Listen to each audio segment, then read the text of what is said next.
আল্লাহ তাআলা কোরআন মাজিদে ইরশাদ করলেন, হাল ইয়াস্তাবিল্লাযীনা ইয়ালামুনা ওয়াল্লাযীনা লা ইয়ালামুন, অর্থাৎ আলিম আর জাহিল, জ্ঞানী এবং মূর্খ সমান সমান নয়। আল্লাহ তাআলা আলিমের মর্যাদাকে এত বৃদ্ধি করেছেন, এত বাড়িয়ে দিয়েছেন, যা আমরা হয়তো কল্পনাও করতে পারছি না, যার জন্য আমরা পুরোপুরি মেহনত করি না।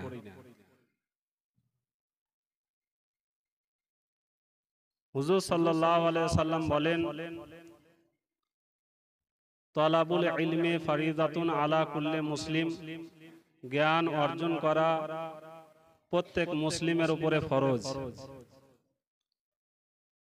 আরো এসেছে, ওয়াইন্নাল মালাইকাতা লা তাদাউ আজনিহাতাহা লিতালিবিল ইলমি রিজাম বিমা ইয়াতলুব, নিশ্চয় ফেরেশতা মণ্ডলী নিজের ডানাগুলি বিছিয়ে দেয় তালিবে ইলমের জন্য, যে জিনিসটা তারা তলব করছে, যে জিনিসটা অর্জন করছে, অর্থাৎ জ্ঞান অর্জন করছে, সেই জ্ঞানের প্রতি সন্তুষ্ট হয়ে বলুন সুবহানাল্লাহ।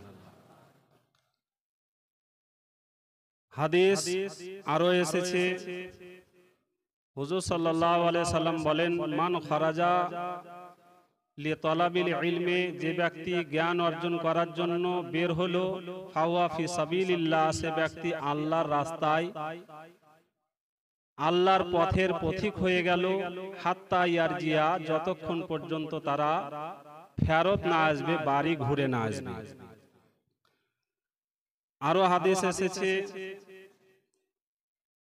হুজুর সাল্লাল্লাহু আলাইহি সাল্লাম বলেন, মান সালাকা তরিকান ইয়ালতামিসু ফিহি ইলমান, যে ব্যক্তি ইলম তলব করার জন্য, জ্ঞান অর্জন করার জন্য রাস্তায় চললো, ফালাম্মা সাহালাল্লাহু লাহু তরিকান ইলাল জান্নাহ, সে ব্যক্তির জন্য আল্লাহ তাআলা জান্নাতের রাস্তা সহজ করে দিবেন।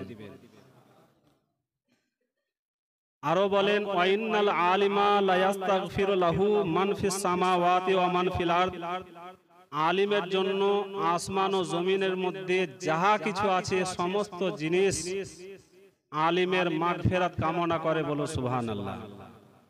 হাত্তাল হিতানে ফিল বাহর, কোন জায়গায় এসেছে হাত্তাল হিতানে ফিল মা, অর্থাৎ এমন কি সমুদ্রের মাছ পর্যন্ত তাদের জন্য ইস্তেগফার করে।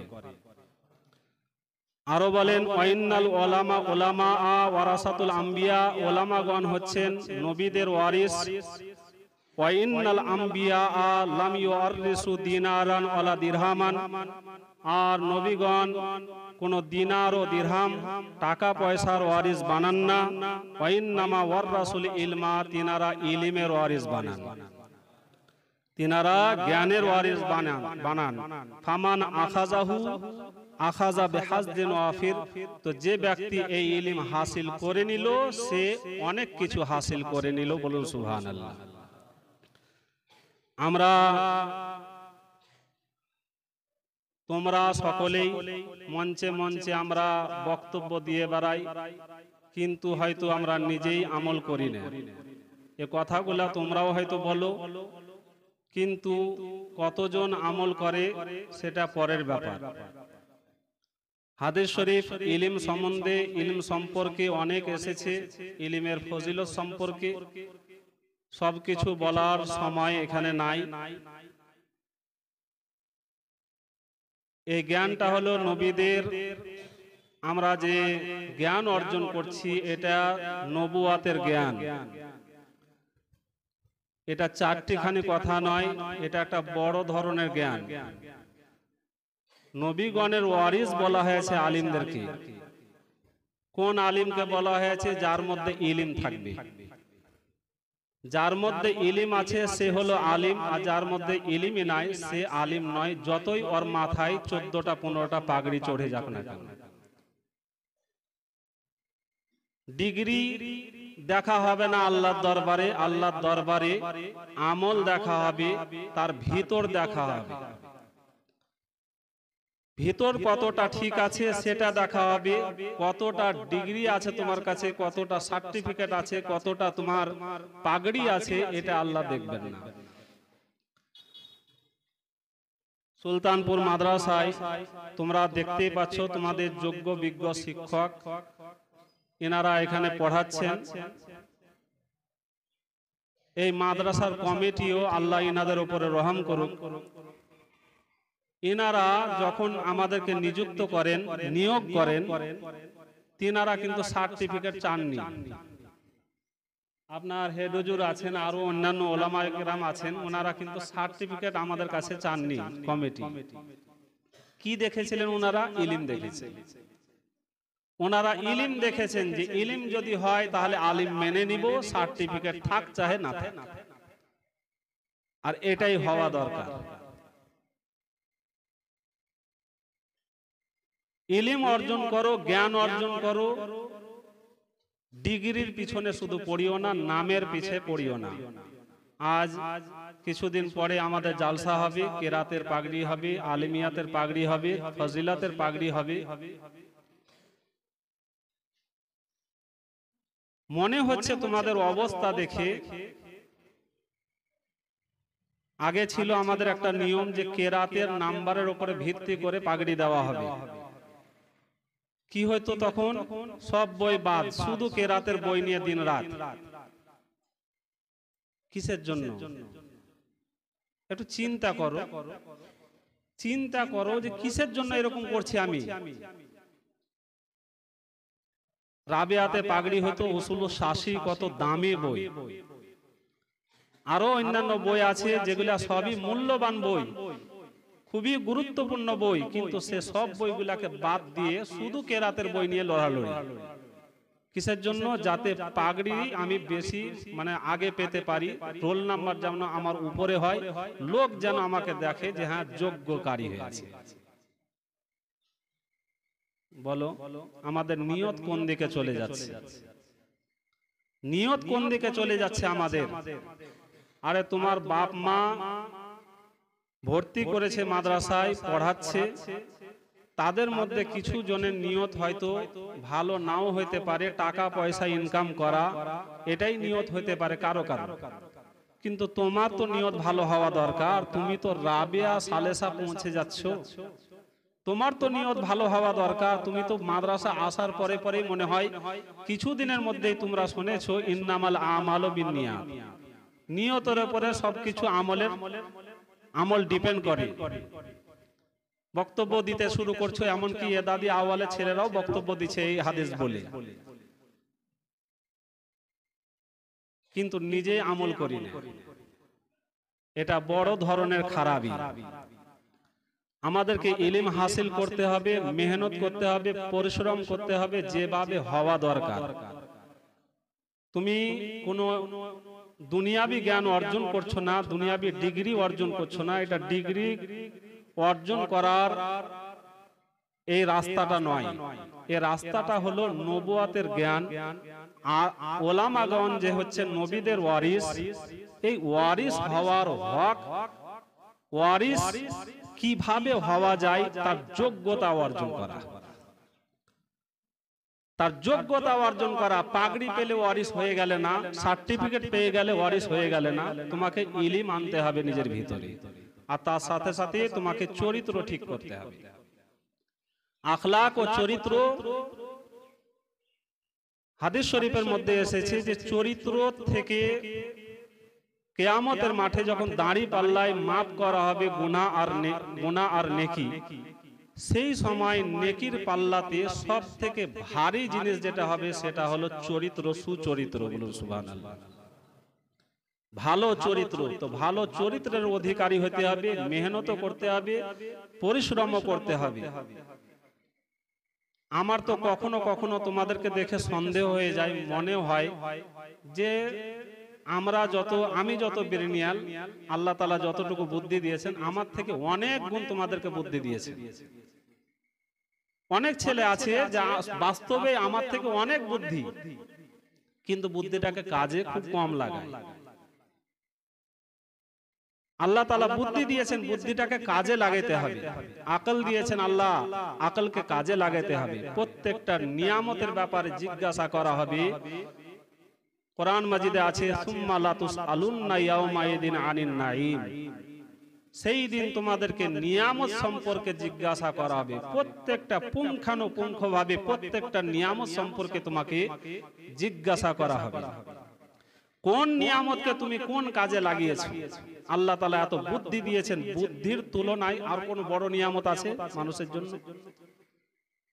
এই মানুষ ছোট পাড়া মানুষ, মাত্র 5 ফুট 6 ফুটের মানুষ, যে বড় বড় জানোয়ার, তোমার কোন জানোয়ার ধরো 30 ফুট 50 ফুট, বিরাট বড় হাতি, হাতির থেকে বড় বড় মাছ, সমস্ত জিনিসকে সে কাবু করে রেখেছে এই 5 ফুটের মানুষ, এতটুকু মানুষ। কিসের দ্বারা? আকলের দ্বারা, বিবেকের দ্বারা। আল্লাহ তাআলা বিবেকটা কত মূল্যবান নিয়ামত আমাদেরকে দিয়েছেন, এই নিয়ামতটা আমাদেরকে কাজে লাগাতে হবে। হাদিস শরীফের মধ্যে আছে মানহুমান লা ইয়াশবাআন, দুটো ক্ষুধার্ত ব্যক্তি আছে, দুই ধরনের ক্ষুধার্ত ব্যক্তি আছে যাদের কোনোদিন পেট ভরে না, যাদের কোনোদিন পেট ভরে না। একটা হলো তালেবুল ইলম ও তালেবুদ দুনিয়া, একটা হলো তালেবে ইলম আর দ্বিতীয় হলো তালেবুদ দুনিয়া। দুনিয়া তলব যারা করে, ধন সম্পদের ভুখা, ধন সম্পদের ক্ষুধার্ত আর ইলমের ক্ষুধার্ত, এই দুই ধরনের ব্যক্তিদের কোনোদিন পেট ভরে না। কিন্তু আমাদের অনেকেরই পেট ভরে আছে মনে হয়, ওই জন্য জ্ঞান অর্জন করার দরকার হয় না।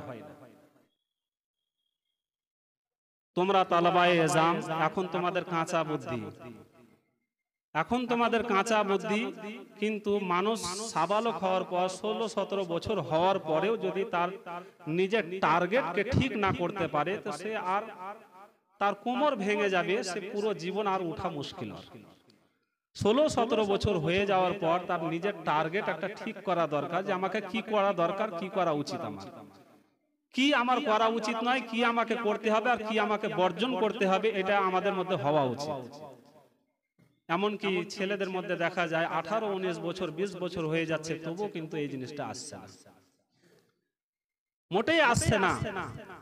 দরকার আল ওয়াক্তু কাসাইফে ইল্লাম তাকতাহু কাতাক, তোমরা পড়েছো যে সময় হলো তরবারির মতো, সময়কে যদি তুমি সঠিকভাবে অতিক্রম না করো, সময়কে যদি তুমি সঠিকভাবে না কাটাও, তো সময় তোমাকে কেটে ফেলে দেবে, সময় তোমাকে কেটে ফেলে দিবে। হুজুর আমাদের হেড হুজুর বলছিলেন, সময়ের মূল্য বুঝো, একদিন এমন আসবে যে তখন তোমাকে আত্মহত্যা করতে হয়তো বাধ্য হইতে হবে। জামানার সামনে আমাদের সামনে খুব বড় বড় চ্যালেঞ্জ আছে, একটু ভালো করে মন দিয়ে শুনো। আগেকার যুগে ইলমের যতটা দরকার ছিল, আমি যতটা তাহকিক করেছি, যতটা আমি যাচাই করেছি, তার পরিপ্রেক্ষিতে আমি কথা বলছি। ইলমে দ্বীনের যতটা গুরুত্ব ছিল, গভীরে ঢুকে জ্ঞান অর্জন করার, কোরআন ও হাদিসের গভীরে ঢুকে জ্ঞান অর্জন করার যতটা দরকার ছিল, এখনকার যুগে তার থেকে ওই দরকারটা অনেক গুণে বেড়ে গেছে, ওই প্রয়োজনটা অনেক গুণে বেড়ে গেছে, কিন্তু আমাদের মেহনত অনেক গুণে কমে গেছে। কথাটা বুঝতে পারছো?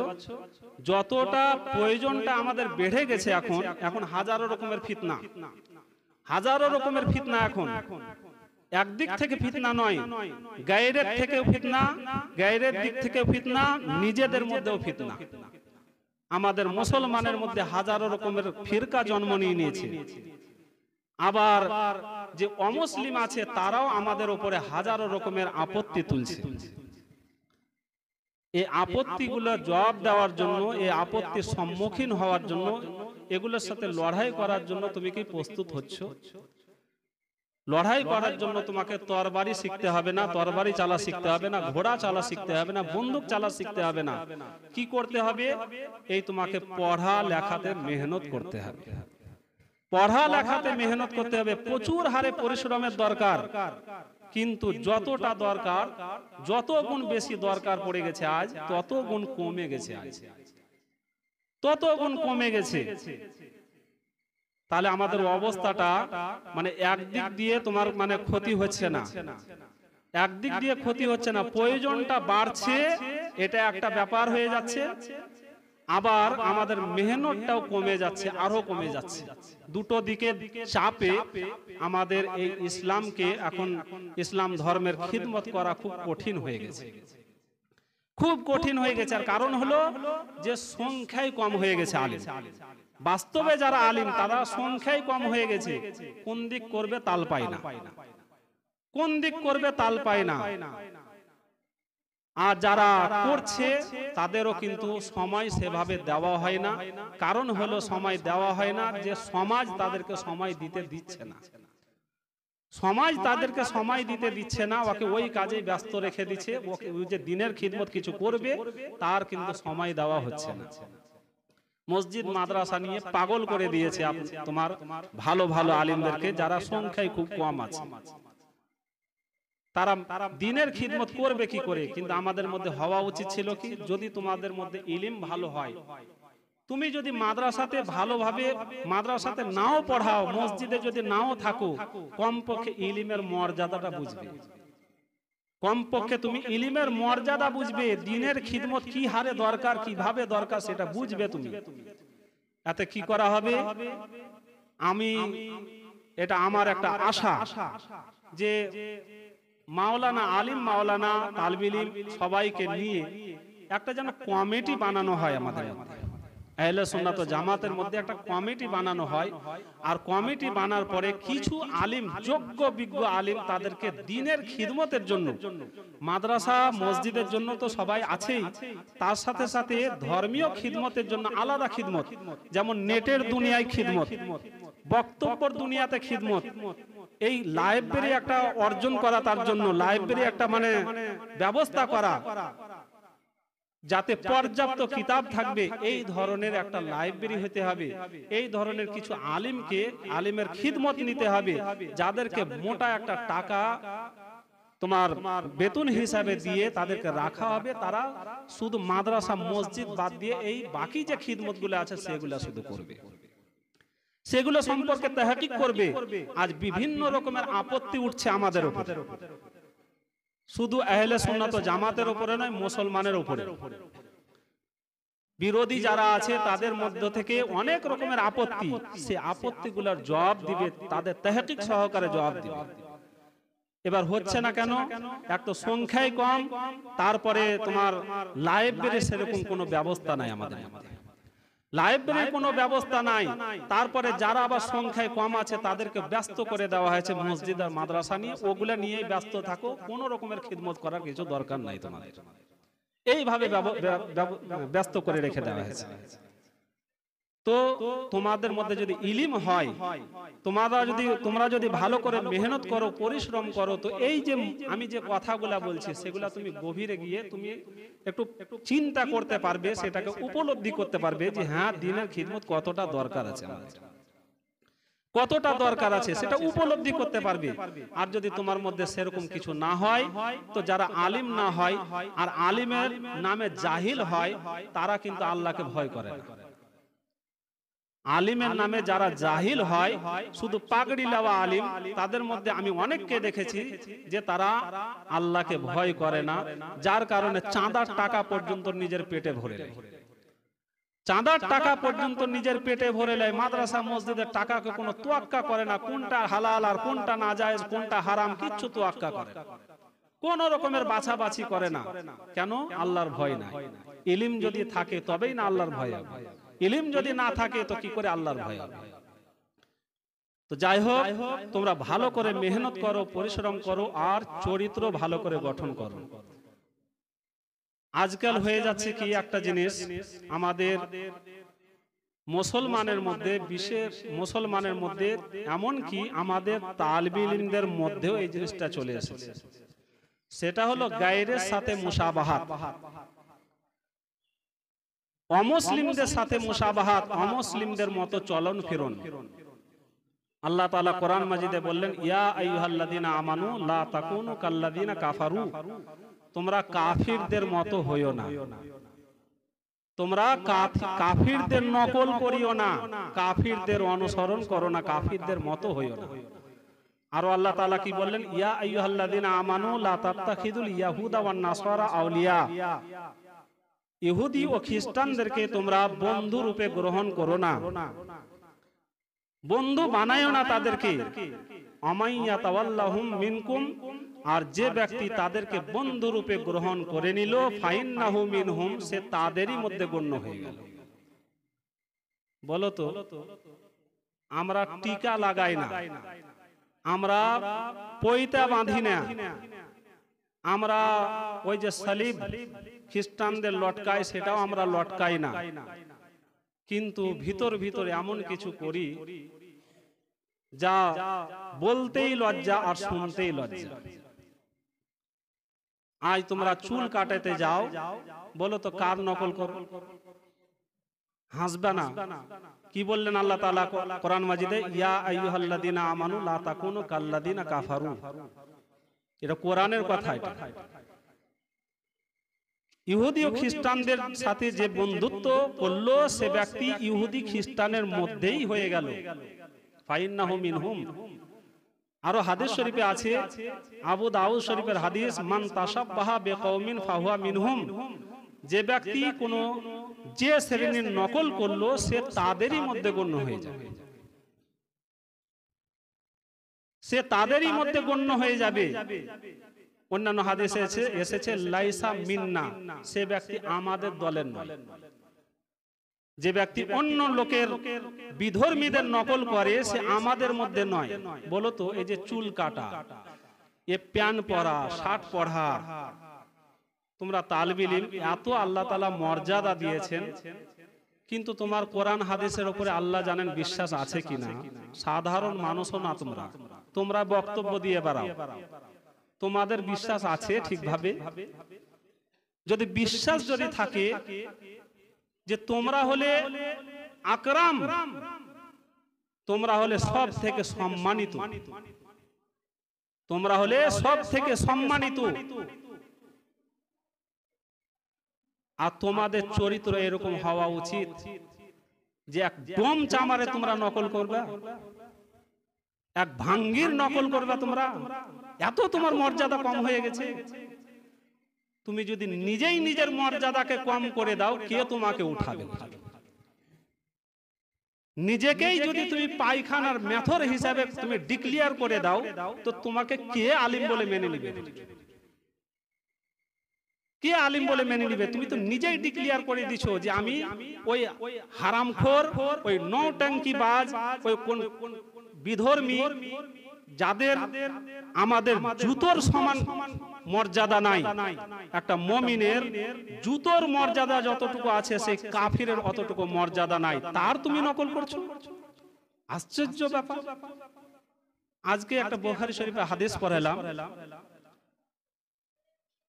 এক ব্যক্তি মাররা রাজুলুন আলা রাসূলিল্লাহ সাল্লাল্লাহু আলাইহি সাল্লাম, এক ব্যক্তি রাসূলুল্লাহ সাল্লাল্লাহু আলাইহি সাল্লামের সামনে দিয়ে চলে গেল। তো হুজুর সাল্লাল্লাহু আলাইহি সাল্লাম বললেন, মা তাকুলুনা ফি হাযা, এই ব্যক্তি সম্পর্কে তোমরা কি বলো? সাহাবায়ে কেরাম বললেন, ক্বালু, তিনারা বললেন, ইন খাতাবা আইয়ুন কাহা, এই ব্যক্তি যদি কোনো বিবাহের পেগাম দেয়, বিবাহের কথা বলে, কাউকে বিবাহ করতে চায়, তো তার সাথে বিয়ে পড়িয়ে দেওয়া হবে, বিয়ে দিয়ে দেওয়া হবে। ওয়াইন শাফা আইয়ুশাফা, যদি সে ব্যক্তি কারোর জন্য সুপারিশ করে, তো তার সুপারিশ গ্রহণ করা হবে। ওয়াইন ক্বালা আইয়ুস্তামা, আর সে ব্যক্তি যখন কোনো কথা বলে, তখন কথাটা খুব ভালো করে ধ্যান করে শোনা হয়। সুম্মা সাকাতা, হুজুর সাল্লাল্লাহু আলাইহি ওয়াসাল্লাম তারপর চুপ হয়ে গেলেন। ফামাররা রাজুলুন, তারপর আবার এক ব্যক্তি হুজুর সাল্লাল্লাহু আলাইহি ওয়াসাল্লামের পাশ দিয়ে চলে গেল। হুজুর সাল্লাল্লাহু আলাইহি ওয়াসাল্লাম বললেন, মা তাকুলুনা ফি হাযা, এই ব্যক্তি সম্পর্কে তোমরা কি বলো? তো সাহাবায়ে কেরাম বললেন, ইন খাতাবা, এই ব্যক্তি যদি বিবাহর কথা বলে, কাউকে বিবাহ করতে চায়, আল্লাহ ইউনকাহা, তো বিবাহ করা হবে না, তার সাথে বিয়ে দেওয়া হবে না। ওয়াইন শাফা আল্লাহ ইউশাফা, আর যদি এই ব্যক্তি কোনো সুপারিশ করে, তো তার সুপারিশ গ্রহণ করা হবে না। ওয়াইন ক্বালা আল্লাহ ইউস্তামা, যদি এই ব্যক্তি কোনো কথা বলে তার কথা ধ্যান দিয়ে শোনা হবে না। ক্বাল, হুজুর সাল্লাল্লাহু আলাইহি সাল্লাম বললেন, শোনো, হাযা খায়রুম মিন মিলইল আরদি মিসলে হাযা, শোনো, এই ব্যক্তি, আগেকার যে ব্যক্তি ছিল, আগে যে অতিক্রম করেছিল, আমাদের মুহাদ্দিসিনে এজাম বলেছেন যে ওই ব্যক্তি কাফির ছিল। সে ব্যক্তি কে ছিল? কাফির ছিল। আর দ্বিতীয় ব্যক্তি মিন ফুকারাইল মুসলিমিন, সে ব্যক্তি মুসলমান গরিব ছিল, গরিব মুসলমান ছিল। হুজুর সাল্লাল্লাহু আলাইহি সাল্লাম বললেন, শোনো, এই যে গরিব মুসলমান যে দ্বিতীয় বারে গেল, এই ব্যক্তি আর ওই প্রথম ব্যক্তি, এদের মধ্যে ডিফারেন্স কত জানো? এদের মধ্যে পার্থক্য কতটা জানো? ওই প্রথম ব্যক্তি, যে ব্যক্তি গেল, ওই ধরনের ব্যক্তি গোটা পৃথিবীতে যদি ভরে যায়, গোটা পৃথিবীতে যদি ভরে যায়, পৃথিবীতে কতটা লোক আটবে বলো তো? আজ পৃথিবীতে প্রায় 800 কোটি লোক আছে, কিন্তু 800 কোটি শুধু লোক আটবে না আরো বেশি আটবে? আরো বেশি আটবে। তো ধরে লাও, তোমার কি বলে 100 কোটি ধরে লাও, না 800 বলছি, মানে 1 লক্ষ কোটি ধরে লাও, 1 লক্ষ কোটি। তো হুজুর সাল্লাল্লাহু আলাইহি সাল্লাম বলছেন, ওই ধরনের ব্যক্তি গোটা পৃথিবীতে যদি ভরে যায়, তো তাদের থেকে এই একা ব্যক্তি উত্তম, বলো সুবহানাল্লাহ। এ মুসলমান, আল্লাহ তাআলা একে মর্যাদা দিয়েছেন, আল্লাহ তাআলা একে মর্যাদা দিয়েছেন, এর মধ্যে ঈমান দিয়েছেন। আল্লাহ তাআলা এত উপরে করেছেন, এত উপরে করেছেন যে তার ধুলোর সমান নয়, তার পায়ের ধুলোর সমান নয়। আর তার তুমি নকল করতে যাচ্ছ। চুল কাটছো তো তাদের স্টাইল, প্যান পরছো তো প্যান পরছো, আর তোমার শার্ট পরছো, যেমনই মাদ্রাসা থেকে বের হওয়া টুপি শেষ, যেমনই মাদ্রাসা থেকে বের হওয়া টুপি শেষ। তুমি তো ডিক্লিয়ার করে দিচ্ছ, হুজুর টুপি পরা খারাপ অভ্যাস, টুপি পরা ভালো অভ্যাস নয়, বলে তো মাথা থেকে আমি ফেলে দিচ্ছি, প্যান্ট পরে নিচ্ছি, পাঞ্জাবি পায়জামা খুলে দিচ্ছি আমি। তুমি তো ডিক্লিয়ার করছো, তুমি তো ঘোষণা করতে চাইছো যে প্যান্ট পরা ভালো জিনিস আর পায়জামা পাঞ্জাবি পরা এটা লজ্জাজনক জিনিস, তুমি তো এটাই ঘোষণা করছো।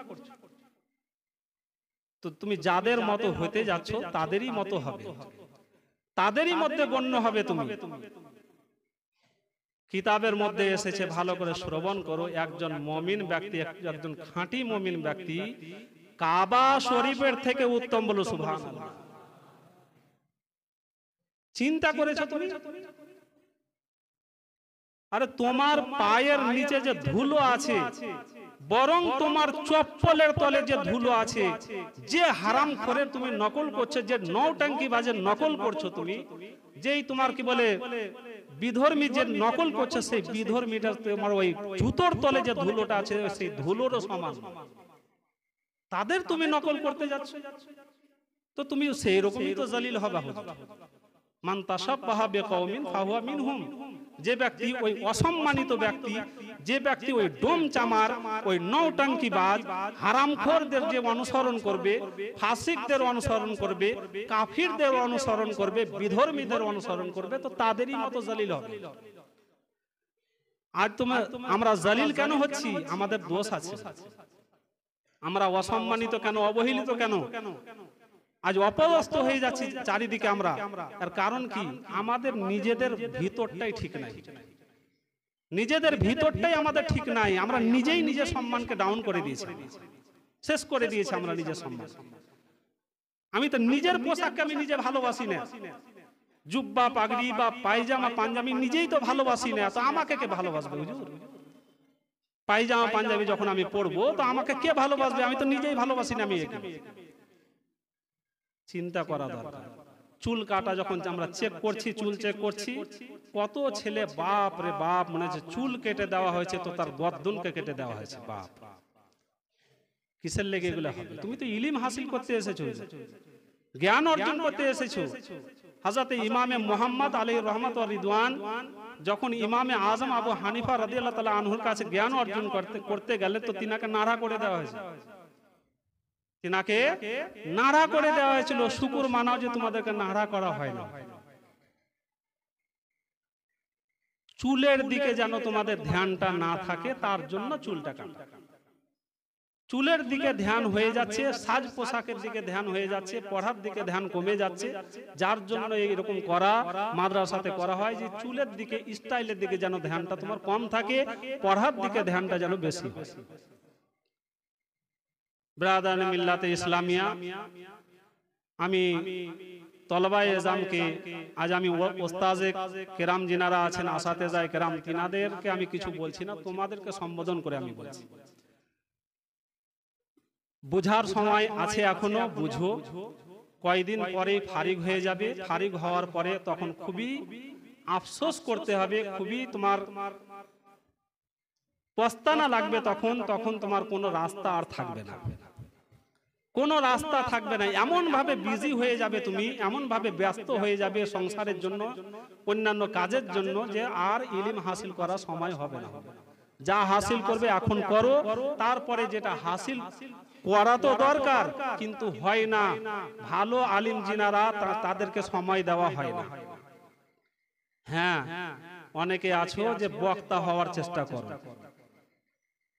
মাদ্রাসায় এসেছি এই জন্য, জানতে পারছি তো যে এই লাইনে কোনো বেতন নাই, কোনো ভালো বেতন নাই, টাকা পয়সা নাই। কি হলে বক্তা হলে কিন্তু টাকা পয়সা আছে, বক্তা হলে অনেক টাকা পয়সা আছে। আমাদের ইমাম সাহেব গোটা মাস খেটে 24 ঘন্টা ডিউটি করে লোককে পায়খানা পেশাব করা পর্যন্ত শিখিয়ে দিয়ে, নামাজ শিখিয়ে দিয়ে, ওযু করা শিখিয়ে দিয়ে, লোকের ছেলেকে পড়িয়ে 5,000 7,000 ইনকাম করতে পারে না, আর তুমি এক রাতে 10,000 করে ইনকাম করে। এটা একটা উদ্দেশ্য তোমাদের মধ্যে অনেকের আছে। শোনো, ভালো করে শুনে রাখো।